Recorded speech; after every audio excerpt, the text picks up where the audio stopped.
កុំឲ្យដូចរលដងពេលបើក្បាលវីដេអូមកឃើញតែឈុតទី1នៅអង្គរឥឡូវថ្ងៃនេះខ្ញុំដាក់វីដេអូហ្នឹងបញ្ច្រាស់មកវិញពីឈុតទី3មកមុនតែមែនទែនគាត់ថត4ឈុតតែដោយសារឈុតទី4របស់គាត់ថតនៅភូមិវប្បធម៌ហ្នឹងខ្ញុំបានកាត់ផុសមកឃ្លីបមុនហើយអញ្ចឹងខ្ញុំផុសទៅនេះពីឈុតទី3ទៅវិញហើយឈុតទី3ជាឈុត free style របស់គាត់រៀបចំមក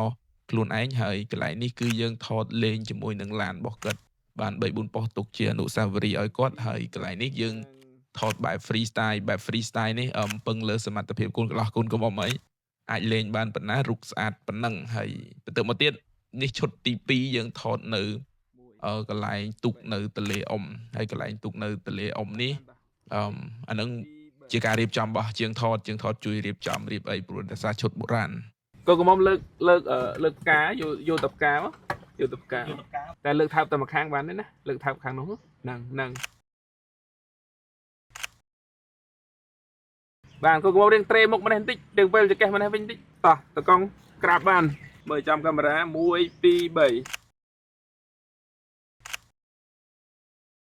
បើវាយឈោជើទៅចុងទុកបន្តិចខ្ញុំផុត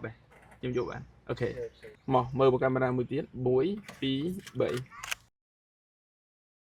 បន្ទាប់ពីថតនៅលើទូកនឹងរួចយើងឡើងមកលើថតនៅមុខប្រាសាទនេះបាន3 4ប៉ុស្តិ៍ដែរព្រោះយើងថតម៉ូដថតអីរបៀបឈោត្រង់ឬក៏កូនកំមុំលេង free style អីតិចតួចណាហើយ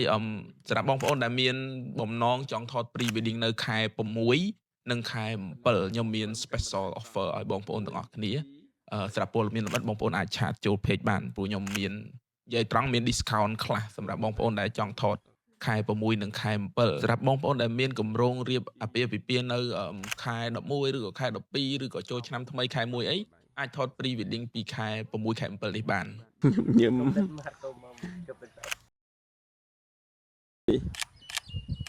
គូកន្លោះតាំងយូរឲ្យត្រង់1 2 3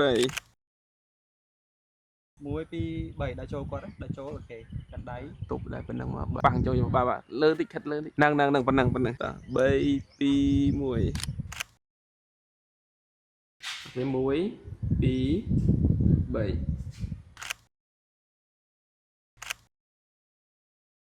តោះ1 2 3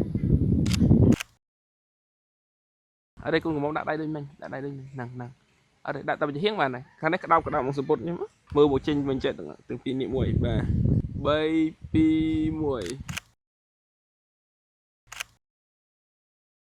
1តោះយកមក1 2 3នេះមេឃមមីអ៊ូអាប់ឡើងដែរឡើងតិចទៀតកន្លោះតិចទៀតងើយមុខឡើងតិចទៀតទៅចូលទៅក្នុងតិចទៀតតោះប៉ុណ្ណឹងចោះយក1 2 3